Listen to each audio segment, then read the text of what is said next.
I see the recording has started. Great. Welcome everyone to Certification Exams Inside Out, how to think like a certification exam, today at Certification Saturday. So pop quiz, we're going to start right off with a pop quiz. You are a member of the Council of Elrond. You must choose someone to present, someone present to bring the One Ring to Mordor. One does not simply walk into Mordor. The ring bearer must not be desirous to use the ring to help their own kingdom. The ring bearer must not own another of the rings of power. You need to choose a ring bearer. Who do you choose? So feel free to use the chat at this point to put in your votes. We're going to do this with a few sample questions today, but I'll see the chat. Just type in A, B, or C, or D to the chat, and we'll see what you say. I'll wait for a couple votes to come in. I wasn't expecting this. Yeah, pop quiz. Definition of a pop quiz you were not expecting. All right, seeing various answers come in, some good ones. I think we're arriving at a consensus here. We're going to explain exactly how to deconstruct this question from its ingredients and its formulas and talk all about it at the very end. But for now, I see most of you are right on board with it. Frodo Baggins is obviously the choice. So today's agenda, we're going to talk about who exams are for. We're going to talk about the new role-based Microsoft certifications and exams. And then we're going to go into my relevant experience as how exams are written, some test-taking tips from an item writer for exams, and then deconstructing the wrong answers, and then I have a whole bunch of fun sample exercises as well, and I hope to see a lot more of your votes in there. And I like how someone has volunteered themselves to take the One Ring in chat. Very good. So look, this content is not actually specific to Microsoft technologies. Obviously, some of it is about Microsoft certs specifically when it comes to talking about numbers and specifics, but a lot of this is about just taking certification exams in general, how they're written, and what you should know about how they're written and how that's going to help you take exams. My consultant experience lies with SQL Server, but this isn't just about SQL Server exams. And now I'm an employee of Microsoft, and I'm actually on the SQL documentation team.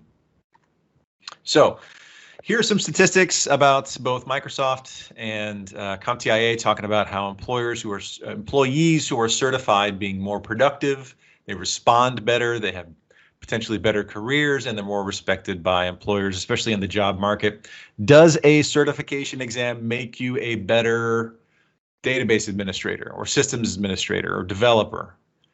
No, I'm not implying causation here, but the process of preparing for an exam, the preparation of the materials, the mindset that led you to the self-improvement path of certification exams, those are all productive, causative, and beneficial to your career. So good for you for attending the session today and probably feeling the need to get certified. As a final note, I'll say that becoming a certified whatever makes your skill set broader, more aware of features, and potentially better at choosing the right solutions for the right problems. And we're going to talk a lot about solutions today. So, deciding on exam content, subject matter experts are brought in from all over the world, and they're asked, is this a skill set you do regularly? Or is this something that you would ask for when hiring? If that group of global SMEs does not think a feature is important, it doesn't go on the exam. However, new features to the product, for whatever product the exam is about, new features and new versions are very likely to be on the exams to certify people who are working on the latest versions of the software. So subject matter experts are used in all phases of exam development. Microsoft and a lot of other companies subcontract out SMEs for little contracts. Julian and I have both done a few of them. We were just chatting before the presentation. For various phases of that question development. So topics are removed from a domain if none of the subject matter experts could say they use it in real life. Then subject matter experts are asked questions about a variety of different technical topics. They're asked questions like, how many questions on each subject area should there be? Then, once the domain is set, item writers are given assignments to cover a very narrow portion of that domain. Go write a question on this one feature. Item writer team must make sure they're not developing overlapping or questions or creating what's called nemesis questions. That's a question whose question gives away the answer to another question. So then there's a review process and an alpha exam that occur with yet another group of subject matter experts to fine-tune the items. In beta, when an exam is live, a question success and feedback is analyzed by someone whose job title is a psychometrician. And how cool a job title is that? At Microsoft, her name is Liberty Munson. She's an IO psychologist, and she studies statistical correlation between question success and exam success. Do candidates who pass the whole exam get this one question right? That's a good question. Do candidates who pass this exam get this question wrong? That's probably not a good question. Or is question success unrelated to exam success? That probably means people are just guessing at that question, and it's not a good question. Finally, your comments on the exams are reviewed by name. So be professional. Your comments can contribute to changing or abandoning a question. For example, if you were to write into an exam comment, why are you testing this? I just looked this up. That's the kind of comment that gets attention. So exams can be refreshed for new or better content without changing the exam number. And then new product capabilities and features, like I mentioned, often get real special focus on exams. So right before you go into exam, make sure you're boning up on the latest features, anything that was introduced new recently. So pay attention to things like blogs, news articles, and things like that for new feature announcements in whatever field that you're testing in. So for example, in SQL Server, in 2016, the exams, in 2017, the 2016 exams were updated with 2017 content, including content in Azure. And the exam number did not change, just the test had new questions added to its pool. This is an example of when new product features are added to an exam without changing the exam otherwise. So if you're an employer, if you're a manager, or if you're not, this is the guidance that I give to employers and managers and the guidance that I followed when I was a manager of a DBA team in my previous job. Microsoft exams are designed to test experience, not book knowledge. And I say that as someone who's written books. It's designed to test experience. So asking a kid out of college or an entry-level employee to take one of the senior certification exams, there are exams meant for students and entry-level employees, but to take one of the more senior level exams is not something that I advise. It likely leads to one of three outcomes. One, they manage to pass the exam, and this is the least likely of the outcomes. More likely they'll fail the exam because they don't have the experience for it. Possibly they fail it multiple times, resulting in frustration or disillusionment, perhaps even career derailment. Nobody wants to see that. Or maybe they try to cheat on the exam, and then the outcomes are dubious if that even results in success. So the 900 level exams are for students and newcomers. And so if you're brand new to Azure, if you're brand new to a technology field, or even if you're looking for a good foundation, I took one of the 900 level exams because my experience was so focused on SQL Server. I learned a lot just by preparing for the 900 level AZ 900 fundamentals exam. I learned a lot. I added to my skill set. I recommend AZ 900 for everyone, by the way. But those are for students and newcomers and people who need a foundational knowledge for Azure, for example. There are more senior exams, and those are intended for people with 1 to 2 years of experience. So don't have unrealistic expectations at the entry level for yourself or for your employees. If you're a manager, put cash bounties on exams, but don't press a time limit. Employers should always pay the exam fees, even if the employee fails the exam. And then you should incentivize taking exams, again, as a manager, and for yourself too. Take exams for the right reasons. And success should be rewarded, but not to excess. And career progress is possible and should be possible outside of exam success. Okay, so how to train. Classroom training is lengthy, is hit and miss. Travel conferences, back when those happened, how nice were those, right? They'll come back, but those are expensive and lengthy. Instead, I recommend self-paced learning and lab resources for your employees. So make sure they have money that they can burn in Azure. The previous session just talked about how you can get $200 of free Azure bucks or something like that.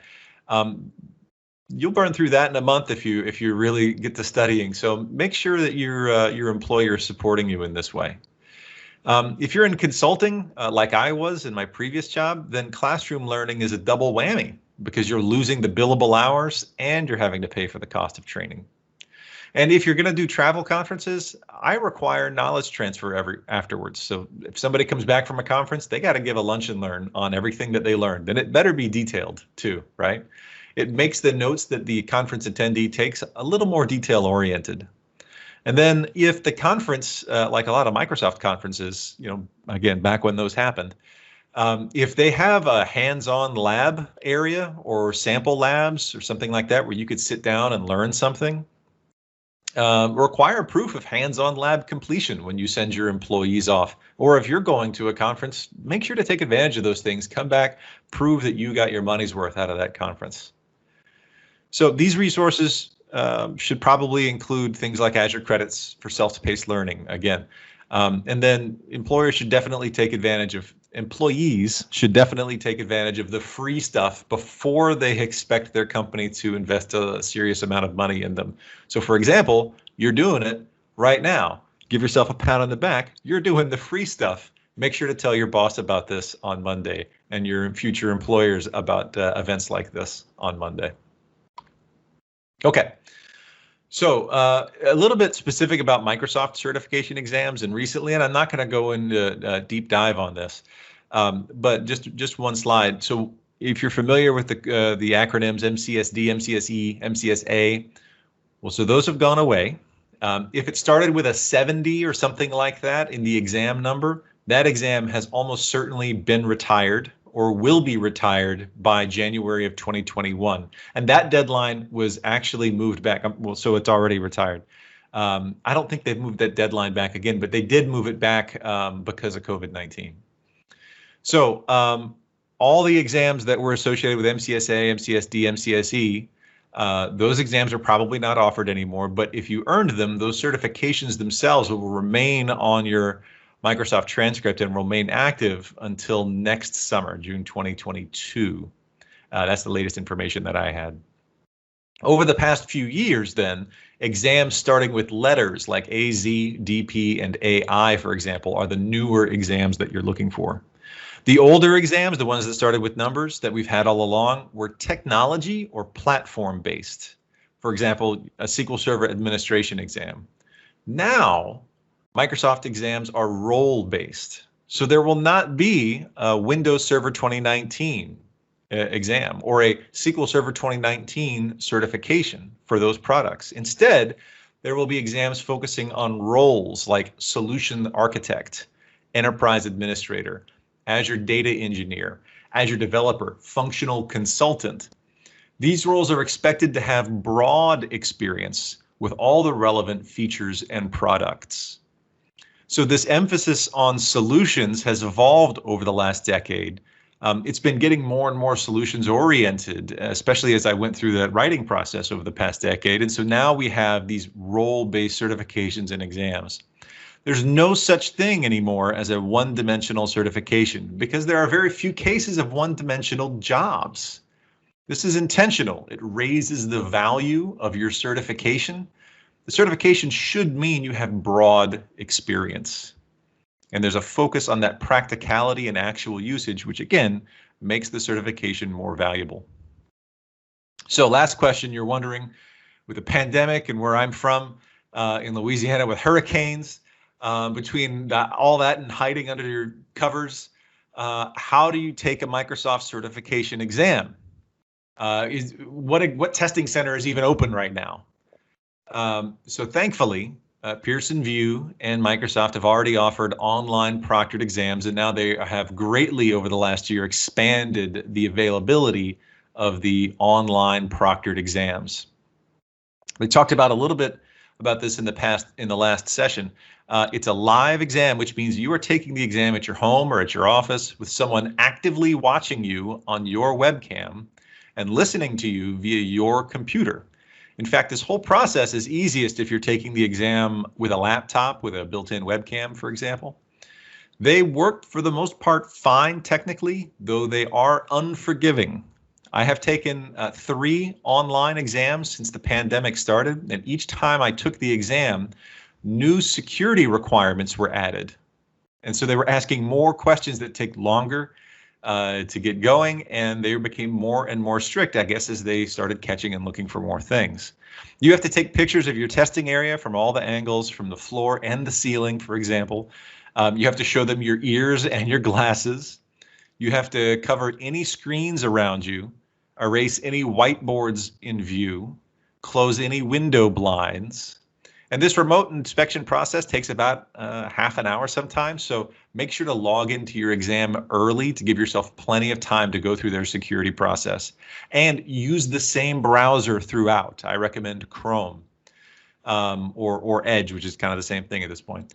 There are stories out there of people walking through the room behind you or hearing like a distant voice or even a kid's voice, and then the remote testing monitor will fail your exam without a refund.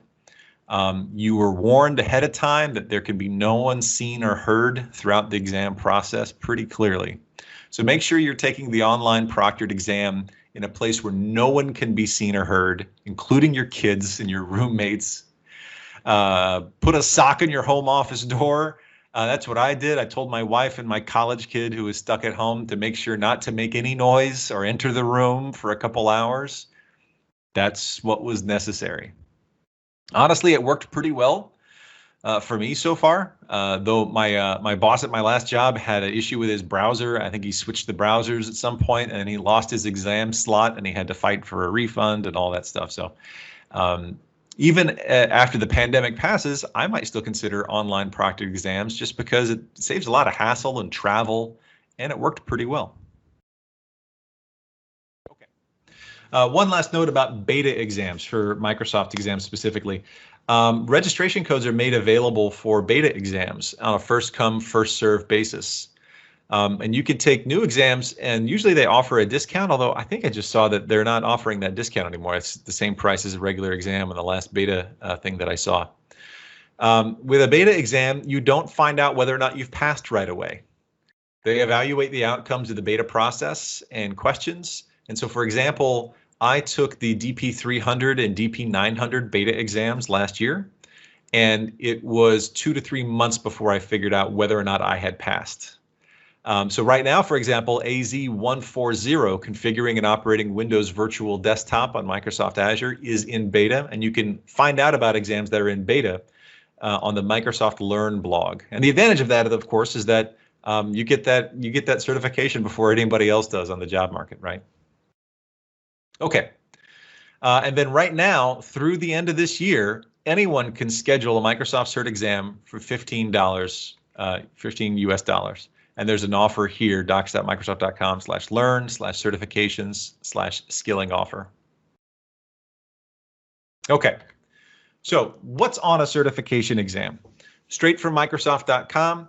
This is provided in the skills measured section of an exam's website. This is what's called the domain. The domain is determined by that group of subject matter experts that I mentioned before the item writing begins, and it's validated by their real life experience. That domain tells an item writer what to write about, and it tells you, as the exam taker, what to prepare for. And it lists everything that is on the exam right there on the website for that exam. How to study. First, check that syllabus, review all the skills. Study by doing. Review the domain. Are there unfamiliar features to use, the things that you haven't done before? If you have questions about something, I always tell my employees and people who are training, lab it out. You know, go build yourself a system of whatever it is that you're trying to learn. Go break it, go fix it, lab out those features. Microsoft's training content on Azure topics is really good, including with in-browser free sandboxes, which is free to spin up actual Azure resources to play with them for the duration of the training. So this is just an example for AZ900, the Azure Fundamentals exam. Again, I highly recommend this exam, by the way, for every professional. If you're a consultant, even if you're a manager who works with Azure technologies, if you're in sales, if you're in testing, I think everybody should be taking this exam these days. There are hours of free interactive training with review quizzes on the Microsoft.com website, on the Learn website. And these free materials aren't available for all exams yet, but Microsoft's use of the free built-in browser sandboxes is expanding to more and more technology. So again, study by doing, lab out your environment at home or work so you can build, break, and learn. If you don't have a lab environment, build one. That's actually very educational in and of itself. Invest that time in your career, right? Have that lab environment installed in your work or home PC, or use Azure if you can get those free credits, right? Do not study only by reading books or only by Googling. Again, this is somebody who wrote a book. Don't study just by reading a book. Memorization is rarely tested. Again, if you say, I would have just looked this up, that's kind of a killer for a question. You must know the subject material. Proper feature choice is much more likely to be tested than where to put the semicolon in a code sample. Code sample questions are likely to test dependency or correct tactic or the order of execution of a code snippet, not semicolons and commas and brackets. The exam questions are going to be highly situational. So instead of asking the difference between X and Y, the question will be, you are doing something with these conditions and this variable, which should you choose, X, Y, Z, and Q? And it's not just multiple choice questions. You'll see the same kind of approach in the same scenarios for case studies, build lists, drag and drops, and all operate on the same rule and challenge for the writers, of course. In the end, the challenge remains to create the right path and then to create a bunch of distractors. And I'm going to talk more about that writing experience soon. So the correct answers will be 100% correct, and the distractors will be plausible but 100% wrong. Also, item writers can't make stuff up. Every answer you see is something real, and we have to write plausible, real answers. So for example, in SQL Server, and this is just where my experience lies, there's no such thing as a checksum recovery model. So you won't see that as an option on an exam for a checksum recovery model. And by 100% wrong, I mean that it's not going to be like one is slightly better than the other, or like this could work, but this is better. No, it's going to be 100% impossible. There's legal reasons behind this, that all three other distractor questions, distractor answers are 100% wrong. Item writers have a lot of fun with grammar, and I mean that sarcastically. We have to say stuff like you should use, not could or would. You need to, not you must. By using, not using. Named, not called, because you call a function in programming, so call has like a technical thing. It could affect translation. A lot of these affect translation. You are developing, not you are working on. Working on is too vague. By using the least amount of administrative effort. That's that very legalese phrase to describe what's going on here, that you're trying to describe the quickest path. We can't say most efficiently or best, or of course you do it this way, because those are all very up to interpretation, right? A server that runs SQL Server, not running SQL or SQL Server. This is kind of why questions get a little lengthy sometimes to read. Also, again, if the word or phrase doesn't translate well, we don't use it. The word only is a real pain. Pay attention to how the word only is used in a question. It must be exact, and it's there for a reason. Again, think of the translation. So for example, tonight we are serving enchiladas only. That's it on the menu, just enchiladas. Tonight we only are serving enchiladas. No one else makes enchiladas. And tonight only we are serving enchiladas. Tomorrow, no enchiladas. So the application only connects to one database. It doesn't do anything else but connect.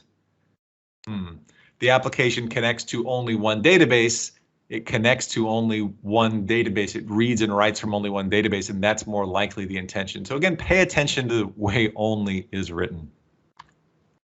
We can't use best practices. We will never test for best practices. We will never test for, hey, everybody uses this blog to do this task this way. That will never be on an exam. Something in the question will make the other answers absolutely wrong. Best practices are not testable, but they may be used as distractors if you're not paying attention. Similarly, we can't test unenforced naming conventions or file extensions, generally accepted standards, the normal order for doing something like that, or the way it's always been done, or industry knowledge. We're not going to test. We can't test any of those things. So don't fool yourself into thinking that a question is right because of any of those reasons. Now, if two answers seem correct, there is a differentiator somewhere in the question.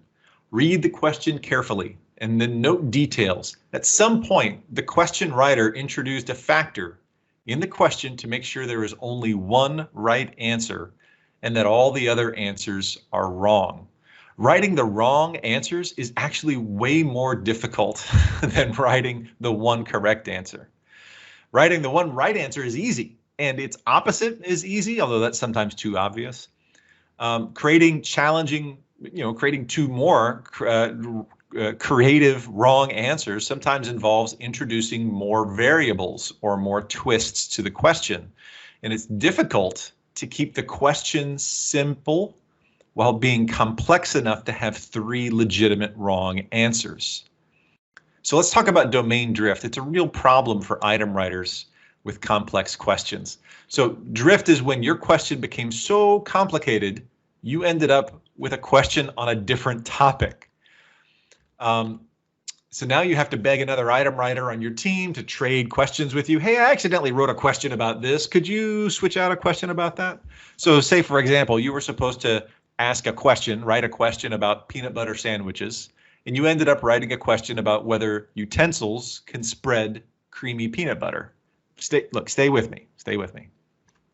A question will include a technical scenario, a problem statement and the requirements, a goal statement, and a question statement. So for example, you are making a sandwich.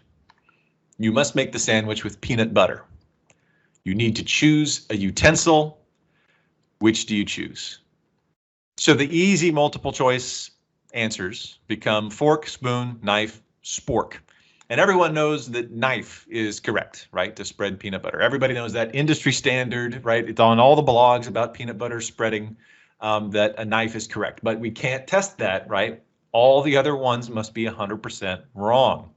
You could probably spread peanut butter with any of those utensils if you really try hard enough.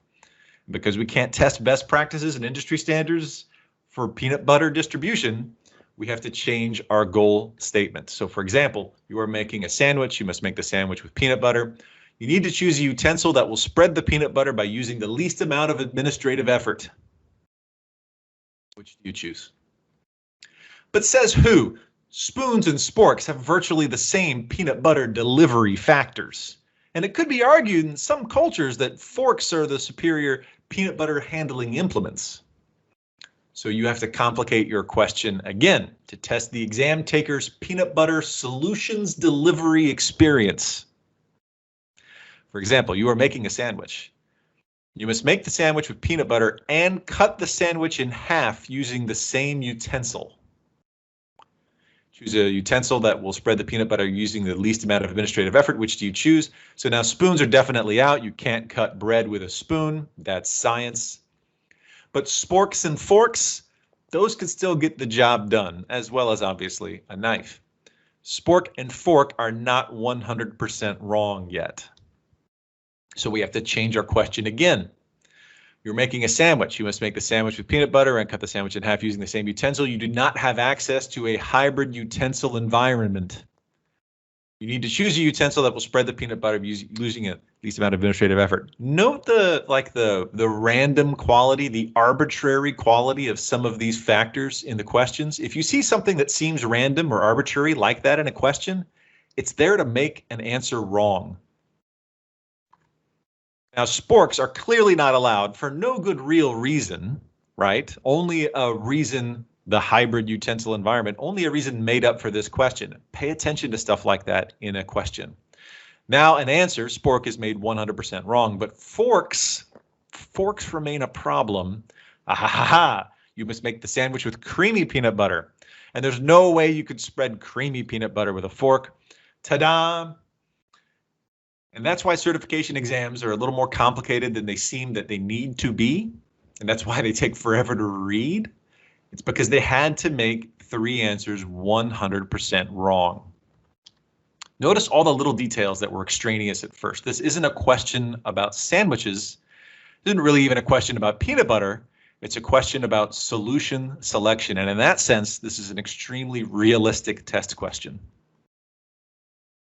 So now you understand why it's challenging to write exam questions about simple concepts, and why exam questions sometimes feel weighed down by all sorts of different variables and factors. It's why creating a huge case study type question with several pages of information and then several questions based on that same information, that actually works pretty well, and you're likely to see those on Microsoft exams, just because it's really easy to introduce a ton of variables and have relatively easy to write question answer sets. So what did we start writing a question about here? Utensils. What did we end up writing a question about? And bread geometry and peanut butter viscosity, right? That's classic question drift. Okay, so before we go into our sample questions that are kind of fun, we're about halfway through. Are there any questions in the chat? Let's see. So Donna asked, as an employer paying for exams, what conditions, if any, would you place on employee to avoid attrition? I guess like to make sure that the company gets their money if the employee leaves or something like that, you could put a clause in there, like if you leave within 6 months of paying an exam fee, you have to pay the exam fee back or something like that. That's usually pretty hard to enforce, though. You know what? In just the spirit of like being a good employer and trusting your people. I mean, as a manager, you have to decide whether or not you trust your people, right? Do you give them access to the internet? Do you hawk their timesheets and stuff like that? If you trust your people, then yeah, I'd pay for exam fees. These are not expensive, right? I guess maybe, Donna, if you have any more specific scenarios to ask about, I'd be happy to. Okay, well, I don't see any more questions. Are there any more questions? So can it be deduced from the question that every statement can be linked to one of the choices? Sahin, yes.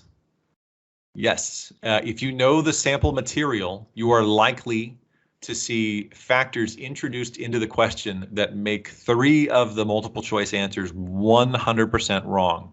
And there could be a direct correlation from factors in the question to an answer being wrong. Again, pay attention to themes that seem a little extra or random or just arbitrary, like the hybrid utensil environment question.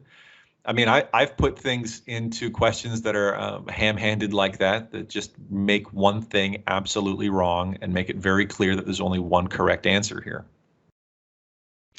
And so, Sahin, you're using the term reverse engineering. That's exactly how you take exam questions, by process of elimination, by matching a factor that rules something out and then resulting with one correct answer. Yeah.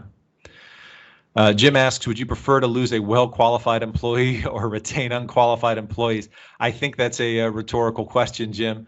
There's a great cartoon out there that says, oh man, it's going to cost so much money to train all these people. And the other manager replies, well, what will it cost if we don't train them, right? There you go. Okay, well, let's move on to some of our fun sample questions. Good questions, everybody, and I'm open to more at the very end. Happy to discuss. So let's give it a shot. Remember this question about the Council of Elrond? So let's reverse engineer this question, right? So first, let's just go through something here. First, we can rule out Gandalf the Grey because Gandalf already owns Narya, the Ring of Fire, one of the 3 rings of power made for the elves, right? And the question says must not own another of the rings of power, so we can rule out Gandalf. Next, we can rule out Boromir of Gondor because Boromir was pretty much planning all along to get the ring back to the men of Gondor for his father, the steward Denethor II. And then we're down to Smeagol and Frodo. Smeagol and Frodo, right? So Smeagol is a tricky answer here because, of course, you'd rule out Smeagol. He's been left twisted and consumed by the evil of the One Ring. But again, test questions will not use industry knowledge or assumptions or best practices. The wrong answers have to be 100% incorrect. So in this case, of course, Smeagol was not present at the Council of Elrond, making this answer 100% incorrect and leaving nothing to doubt that Frodo must carry the weight of the One Ring. All right, you see how we kind of reverse engineered? We used factors to eliminate things right there. Now, that was a very nerdy question, so let me get everybody else in the audience. So question 2, you're the athletic director of a university. So yeah, we're talking sports now, right? All right, good. The dean has instructed you to grow the athletics program. You must choose a new varsity sport that uses spherical balls. Oh, that's a rather random requirement. The sport must be able to sell tickets in the university's outdoor grass turf venue to anyone. You need to choose a new sport program. Which sport do you choose? So let's see. Let's see your answers here in the chat. Go ahead and type in A, B, C, or D. And if you want, you can even tie some of the factors that would make something wrong here in the chat. So I'll give you a moment to discuss while I take a sip of water.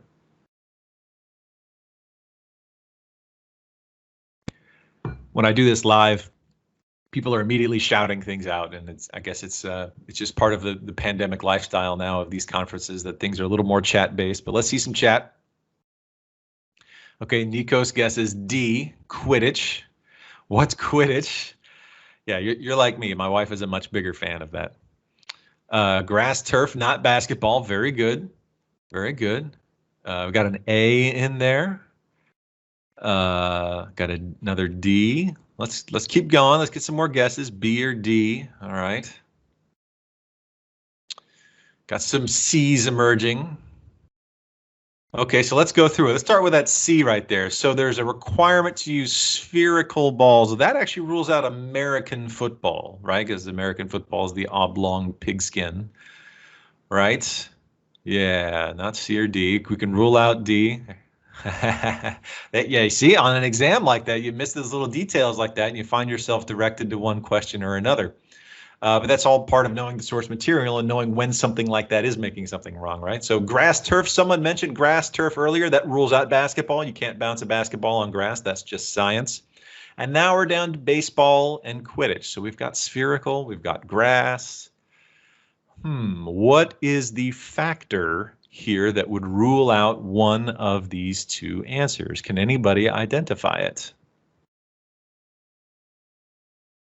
Well, both have spherical balls, right? The Quidditch has the quaffle and the clobber and the dingle dang. I don't know what they're all called. Baseball obviously has a spherical ball, so we're good there. Athletic program. Oh, are you saying that Quidditch people aren't athletes? I challenge that, Jim. Varsity, then there you go. Yeah, it can't be an intramural sport. That's fair. That's fair.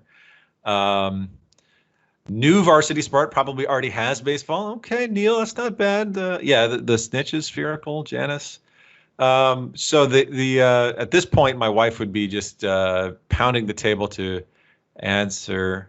Now, baseball uses grass. It does have a dirt infield, but does use grass. So the factor here, and it's only if you know the source material, is that Muggles cannot watch Quidditch. Only wizards can watch Quidditch, with the broomsticks and the flying around and all that. So only baseball can have tickets sold to anyone. I mentioned this was a sports thing. That was, of course, a trick question. This is definitely about Harry Potter, very much still for the geeks in the audience. Thank you for sticking with me. I promise I'm going to cover everyone with one of these exam questions that we have here. Very good on baseball. Everybody who said B earlier, give yourself a pat on the back today. Good job. All right, you are the real operator of a local cinema. You must prepare a private showing of a film for a corporate event. The film must be a science fiction film featuring both aliens and androids. You must not choose a film that features any raccoons. That's random. You need to choose a film for the screening. Which film do you choose? Guardians of the Galaxy Volume 2, Blade Runner, Interstellar, Aliens. Let's see your votes. Feel free to call out things that you think. Rocket is not a raccoon. Okay, so that's actually debatable because they call him that, but I think we can assume that for these purposes there is a raccoon in one of these movies. All right, Frederick says B here. All right. Any more guesses? There's another B. Any more guesses or any other facts that you're using to eliminate one of these answers by process of elimination? Feel free to call that out to help everybody who may not have seen these other movies here. We got a D. Not A and not C. Okay.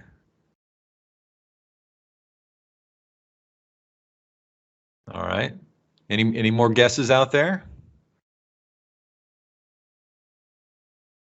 Okay, so I think we can eliminate. Let's start to eliminate them. Haven't watched any of these. Oh, Donna, I'll get you with one of these questions. I promise. I'm gonna cover you with one of these questions that I got here. Aliens can't go into a corporate environment. All right, very good. Okay, so we can eliminate C, Interstellar, because there's no androids in Interstellar. There's robots and there's humans and there's no androids there. Blade Runner does not have aliens, right? And there's no aliens in Interstellar either. Spoiler, I guess. So there's no B or C here. Now we're left with Guardians of the Galaxy Volume 2 and aliens. And one of these factors in the question gets eliminated. And of course, Guardians of the Galaxy has a raccoon, although I wouldn't call him that to his face. Our correct answer here is aliens. Spoiler alert, Donna. Sorry about that. All right. Process of elimination. The greatest film in the Alien franchise. There you go. All right. Question 4. Donna, I know I've got you now. You were the bartender of a local fine dining establishment. I'm just guessing. I'm not implying anything. You are instructed to serve an appropriate spirit to a diner. Your establishment only serves whiskeys aged in American oak barrels.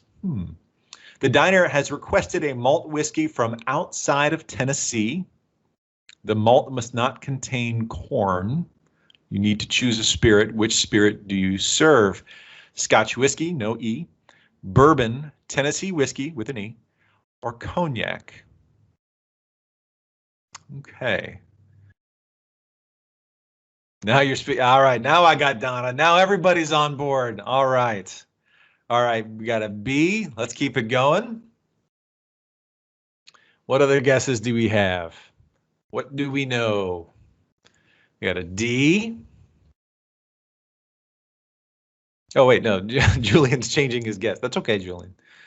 What other guesses do we have? A, B, C, or D here? Now feel free to call out things that you think are eliminating a certain question to do the process of elimination as a group here. D is not corn. That's right. Cognac is made of grapes. That's right. All right. B and C because of American oak. Okay. Yes. Some of these spirits do use American oak. Actually, a lot of these spirits use American oak. All right, so let's start the process of elimination. Jim says A. All right, let's go. Cognac is not a malt of grains. It's made of grapes, so we can eliminate that. Give a beer and wine question to us low-end folk. That's great. Okay, so Tennessee, actually, Tennessee whiskey must be made in the state of Tennessee. Funny enough, bourbon does not need to be made in Bourbon County. Cognac must be from Cognac. region of France. So we can rule out Tennessee whiskey because it has to be from outside of Tennessee. So now we're at Scotch whiskey and bourbon. And one of the rules about bourbon is that it has to contain at least 51% corn. And then fun fact, Scotch has to be aged in American oak barrels.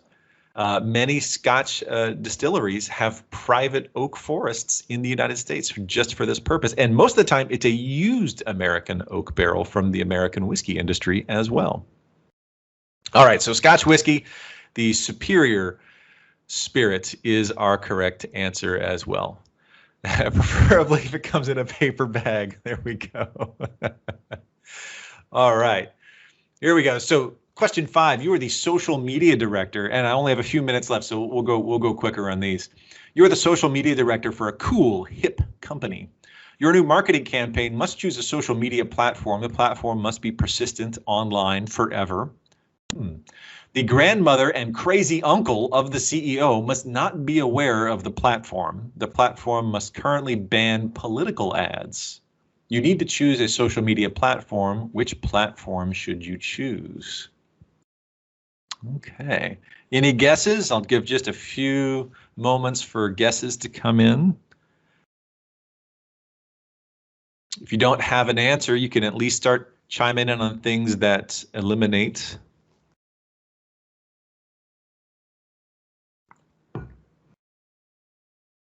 Okay, I'm seeing some B's and C's.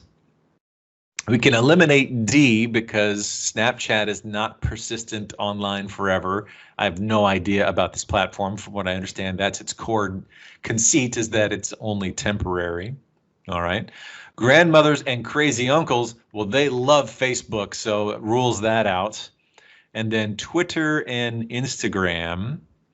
So Twitter banned all political ads in October 2019, although Facebook and Facebook-owned Instagram have suggested they will only ban ads during the week of an election. So Twitter is our choice. Not that I recommend Twitter to anyone in society. All right, question 6. You are an astronaut looking to land on a planet in this solar system. Your new space base requires a solid surface. Your space base is equipped with a moonroof. You need to choose a location for your new space base. Which planet do you choose? Quidditch. Very good. Which planet do you choose? Jupiter, Venus, Pluto, or Mars? All right, right out with Mars. All right, very good, Pranav. Anybody else? D. Okay. Any other guesses coming in? Any other factors? I choose to drink whiskey. Oh, we're having fun today. Not A because, well, yeah, that's good. That's good, Janice. Anybody want to talk about why they have eliminated something? Yeah, Jupiter's gas giant does not have a solid surface. Very good. Very good. All right. So first off, Planet for Men and Women is for everybody. Everybody. I think the first one we can, and I'm surprised that no one has said this already, but the first one we can eliminate is Pluto, because Pluto is not a planet. Not a planet. The second one is, somebody's already said, requires a solid surface, so that eliminates Jupiter as far as we know anyway. And so that leads us to Venus and Mars. And of course, Venus has no moons, and so you got to have a moonroof for your space base. The correct answer is Mars. Mars has 2 moons, or in the Expanse universe, it only has 1 now. All right, question 7. You are the Admiral of Starfleet, way back into the geek stuff, but hopefully I've covered everybody's fandoms at this point. Your new flagship needs a captain. You may choose any out of the ranks of captains throughout time. Oh, it's one of those time travel episodes. Great. The captain must have never willingly cooperated with the Borg. The captain, because of the long voyage, the captain must have no children to leave behind. The new captain must have a superior hairstyle. And for those of you who can see my webcam, there should be a pretty big hint there. You need to choose a leader for your starship. Which captain do you choose? Seeing some B answers come in already. I am out of time, so we're going to go ahead and get to the end of this one, and then I'll hang around for questions. So never willingly cooperated with the Borg. There is that episode where Janeway has to like strike a deal with the devil to escape an even bigger foe. So we can rule out Janeway because she actually did cooperate with the Borg one time. No children to leave behind. Well, Ben Sisko has a son who's on the station with him, so we know about that. And then a new hairstyle, the superior hairstyle, and Kirk's son died, right? So no children to leave behind. So that doesn't rule out Kirk. Very good. So Kirk or Picard, superior hairstyle. You're looking in the webcam. You're getting some information, and we can rule out Kirk's. And we are led with Jean-Luc Picard. Very good. All right. Here's some helpful links to things that I use. I always put this in my slide deck, and you can download the slide deck from this conference's website. Here's a couple books I wrote for Microsoft Press, SQL Server Inside Out 2017 and 2019, one that came out right as the pandemic did, not a good omen. Please support your local STEM initiatives. I encourage you to find and donate time and money to your local STEM education initiatives wherever that it is you live. Get involved. Here's a STEM nonprofit that's local to me, the Futures Fund, where I volunteer. Please reach out and share your knowledge with the next generation, especially with folks in the community who are needing to find new careers during the pandemic. Here is my information. You can reach out to me right there if you have any other questions, because I'm almost out of time. This presentation is also available to download at my blog at sqltact.com. Click the chat for feedback that Julian just put in the chat link. And in the few minutes that I have left before the next speaker, I'm open to answer questions. Thank you very much, everyone, for your time.